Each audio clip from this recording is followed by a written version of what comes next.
I mean, I know the words are coming out of my mouth, but I legitimately cannot comprehend. I cannot comprehend how something like this would happen. Very quickly, we are talking about a child, so if you think that listening to this is going to harm your mental health in any way, shape, or form, take care of yourselves. Your mental health is priority, always has been, always will be. So skip this video if you need to. I mean it. I love you. Super Bowl Sunday, February 8th, 2026 in Gilbert, Arizona, a suburb right outside of Phoenix. Friends and family had come together as people usually do to watch the game. The adults were gathered in the kitchen living room area when a parent's worst nightmare came true. A couple was there with their 18-month-old baby boy, and at some point in the gathering, the little boy wandered away from the adults and nobody noticed. He had been running back and forth between rooms, and at one point he just did not return. It's believed that he had found an open door to the outside. The backyard of the house had an in-ground pool that was only partially fenced, and the baby boy fell into it. Around 5:30 p.m., he was found floating face down in that pool. He was pulled out immediately, but he had been underwater for approximately at least 5 minutes, could have been closer to 10 minutes before he was found. 911 call was called immediately, and first responders got there as soon as they could. Once they were there, they performed life-saving measures on the scene, CPR, oxygen, doing everything that they could. They loaded him into an ambulance and rushed him to the hospital. This little boy was only 18 months old. He reportedly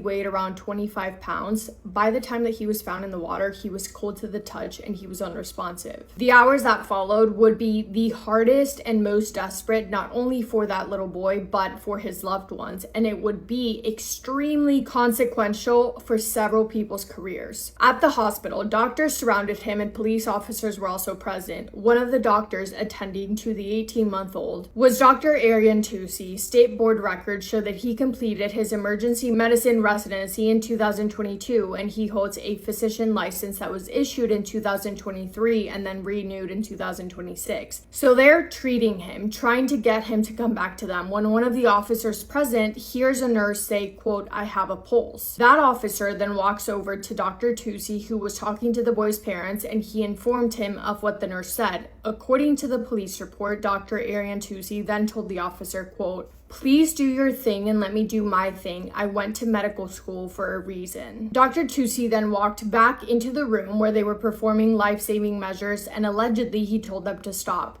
before saying, quote, "No objections. I'd like to call time of death," end quote. Even though the nurse had previously stated that there was a pulse, and even though a police officer noticed that the baby was, quote, "still possibly breathing based on the appearance of his stomach and chest area rising and falling." The report says Dr. Tusi declared the time of death at 6:20 p.m. and then he asked for a moment of silence. Authorities then informed the parents, who, understandably so, were completely and utterly heartbroken. One officer stayed in the trauma room with him before his body was taken to, quote, "a secure cold room to await transport to the medical examiner's office," end quote, which is where they would then conduct an autopsy. At 7:18 p.m., so about an hour or so after they called time of death, an officer noticed the boy making, quote, "an audible gasp." And of course, he pointed it out, and allegedly, medical staff explained it away as gasping noises that were naturally made because of the amount of resuscitating efforts that were done. Allegedly saying that the sound was only heard because of the amount of oxygen that they had pumped into his little body.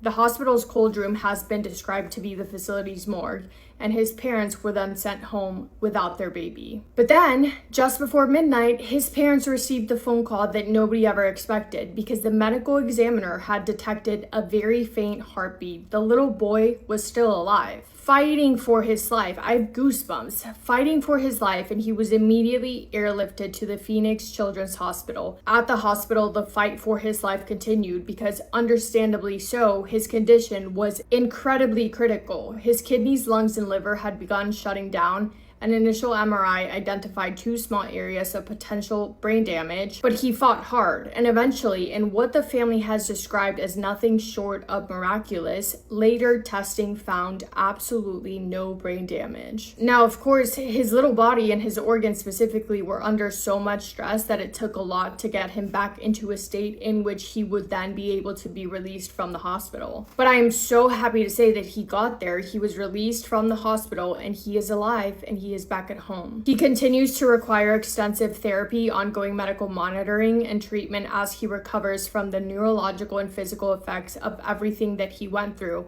but he's alive. This story was not publicly known until July 6th, so nearly 5 months after the events. The Gilbert Police Department's report was released, and this case has now become national news. As of now, it sounds like there are 2 ongoing investigations, one in relation to the boy's parents for alleged negligent supervision, and the other one, of course, regarding the circumstances of his care at Mercy Gilbert Medical Center. No charges have been filed that I could find, and no timeline for anything has been publicly announced. Dr. Tusi has not spoken publicly, and the hospital has not released details of its internal investigation. We also don't know the status of the doctor's medical license. But yeah, shocking. I saw the headline and I was like, no way. There's absolutely no way that would ever happen, but it did. That is it from me today. Thank you for spending time with me today. I hope you guys are having the best day. If not, go do something to make it the best day. Make somebody happy, and I will see you in my next video. Massive kiss on the forehead to every single one of you.